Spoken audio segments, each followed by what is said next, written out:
Hello and happy Friday. I hope you guys are all doing well. Hey, I want to educate you guys this week on the blacklist. Yes, there are three main blacklists that the lenders have to utilize in order to ensure that somebody can get a home loan. And if somebody's on these blacklists, they may not be able to get a home loan.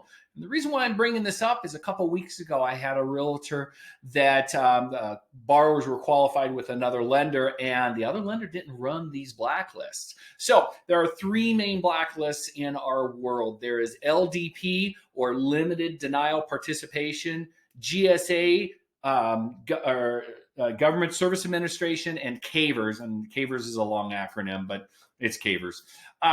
So we're going to start with CAVRS first. So CAVRS is a list, whereas if a borrower has pretty much given the middle finger to the federal government on debts they owe. This could be federal taxes, corporate taxes, or student loans. In our case, it was a student loan. So if somebody, let's say, got a student loan in 2008 and didn't want to pay it for whatever reason, then that particular lender is going to obviously call them, email them, and US mail them saying, hey, you owe us the money. If they pretty much don't respond to those, then that lender is going to sell that student loan back to the federal government. The federal government is then going to send out emails, send out phone calls, and they're also going to do United States mails. If after that time that the borrower pretty much has not responded back, they're going to put that debt on the books and they're going to put them into the CAVRS system. To access the CAVRS system as a loan officer is really simple. It takes like 30 seconds. We log in, we put the borrower's social security number in, we put one code in, and bam, it pops out within like 10 seconds. That's, of course, if the website is up. But anyways, it takes super quick. And then it tells us, yes, people can get a federally secured home loan. No, they cannot. If they are on the CAVRS list, it's not the end all immediately.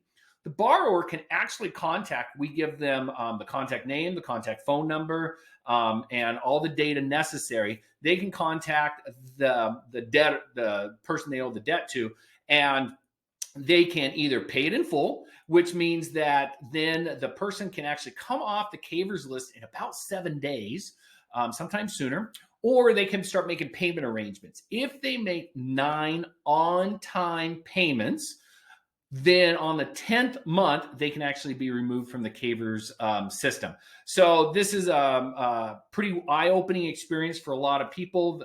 Some people think, oh, I don't have to pay that debt because it's been more than 7 years. That's false information. The federal government will keep this information on there forever.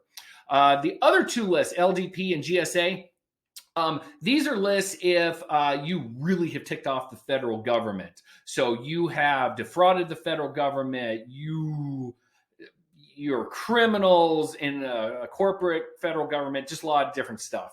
An example of this would be Bernie Madoff. I'm sure he's on one of these two lists. Once you're on that list, it's black and white. You cannot get a federally secured loan. And you cannot participate in a federally secured loan. And what I mean for that is not only do we check the borrowers against the LDP and GSA list, but we also check the loan officers, we check the underwriters, we check the processors, we check all the real estate agents, we check all the real estate companies, we check the title, we check the title companies, we check the appraisers, and we check the appraiser companies. If any one of those individuals are on the LDP or GSA list, the transaction cannot go through until they are removed from the transaction. Now, obviously, if it's the borrowers, it's not going to go through on this. There are people that have real estate license that are on the LDP GSA list. So it's kind of a little bit of a shock. Now, I don't know anybody in Idaho that is on these lists, and all the times I've ever run it, I've never come across that, but you never know.